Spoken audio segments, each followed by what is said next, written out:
Bonjour, nous allons vous faire un petit tuto d'utilisation générale de notre Killer App infographique PictoChart sur sa version gratuite. Alors après une inscription standard et une connexion, nous arrivons sur cet écran où nous avons la possibilité de choisir un thème ou de partir de zéro. Nous pouvons aussi voir les différents thèmes de la version Pro.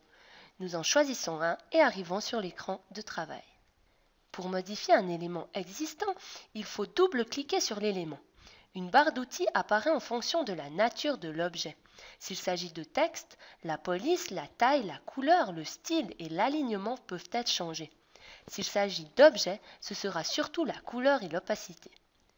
Vous ne l'avez peut-être pas remarqué, mais l'infographie est constituée de différents blocs qui, par cette barre d'options, peuvent être intervertis, ajoutés ou supprimés.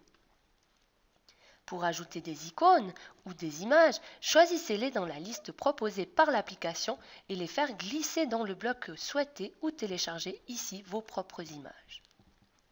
L'arrière-plan se modifie ici, avec un changement de couleur et d'opacité possible. L'ajout de texte se fait au travers de 5 styles prédéfinis qui seront modifiables. Le dernier icône permet d'ajouter en premier lieu des graphiques sous plusieurs formes qui se paramètrent de la même manière que ceux d'un célèbre logiciel de traitement de données chiffrées. Nous aurons plus d'options ici pour des modifications plus poussées.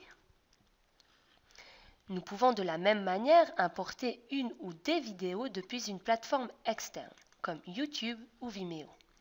Ici, nous pouvons ajouter une carte qui se modifie comme un graphique.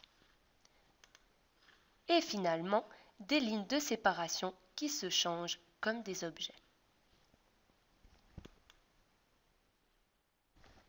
Le style général se modifie de façon uniforme ici. Pour enregistrer notre création, il faut choisir une résolution et une orientation de l'image, et ensuite un format qui dans la version gratuite peut être JPEG ou PNG. Elle peut être publiée via une URL qui sera créée ici ou via les réseaux sociaux ici. Le partage par email est encore en version d'essai et se fait par cet onglet. Voilà pour cette présentation générale. À vous de jouer!